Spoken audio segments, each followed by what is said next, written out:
Hola amigos, recientemente me pasó algo interesante pero preocupante. Quiero compartir sobre SCP-149 contigo y decirte por qué estoy interesado en este objeto.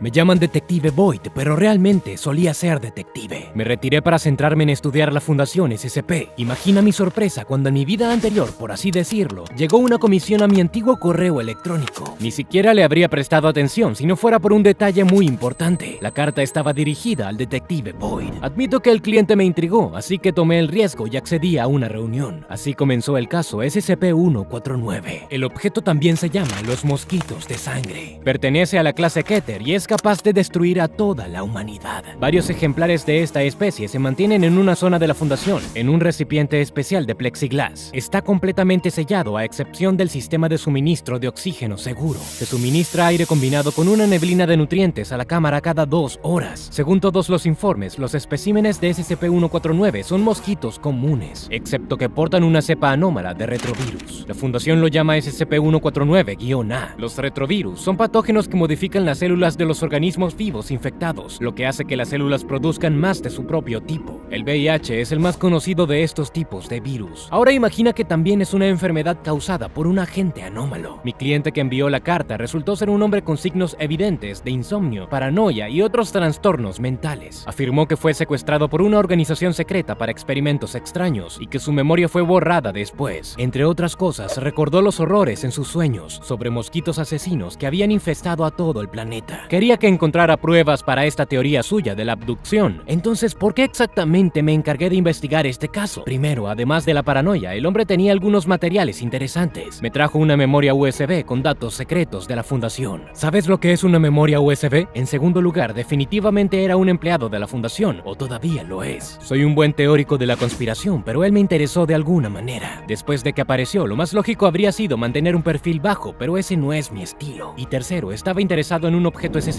del que yo no sabría nada en ese momento. Entre sus datos había en su mayoría documentos técnicos sobre áreas de contención y otras cosas poco informativas. Había tanta información que casi dejé de buscar, hasta que encontré los diarios personales de los empleados de la fundación y algunos informes de pruebas. También había información sobre SCP-149. Estos eran los mosquitos asesinos de los que había hablado mi cliente. El retrovirus llamado SCP-149-A se encuentra en la saliva de los mosquitos. Hay un 50% de probabilidades de contraerlo al ser picado. Si el patógeno ingresa al torrente sanguíneo, infecta las células humanas responsables de la regeneración. Mediante una serie de mecanismos tanto químicos como anómalos, el virus actúa sobre el núcleo celular, alterando el ADN. Solo unas horas después, aparecen crecimientos similares a los quistes en las paredes externas del esófago, así como en el interior de los senos nasales. Las larvas de SCP-149 se desarrollan en su interior. Para cuando comienzan los procesos inmunológicos del cuerpo, la primera cría de mosquitos ha tenido tiempo suficiente para desarrollarse por completo. Salen del cuerpo a través de aberturas naturales, como las fosas nasales y la boca, y algunas veces incluso usan los senos esfenoidales para salir volando por los ojos. No hay forma de detener la infección. Le espera un fin fatal a la persona infectada. En la base de datos de la fundación encontré sobre un incidente conocido como 149-1. En ese momento, los mosquitos rompieron la contención e infectaron a varios empleados de clase D. La mayoría de ellos no estaban aislados en ese momento y 5 horas después, un enjambre de especímenes de SCP-149 salió volando de las víctimas. Las infestaciones posteriores fueron tan numerosas que uno de los médicos de la fundación se vio obligado a sellar herméticamente parte de la zona. Todos los infectados permanecieron en los subniveles 12 a 15. Fue imposible evacuar a los empleados sanos. Estas duras medidas ayudaron a evitar la contaminación de toda el área y probablemente también un escenario de clase XK.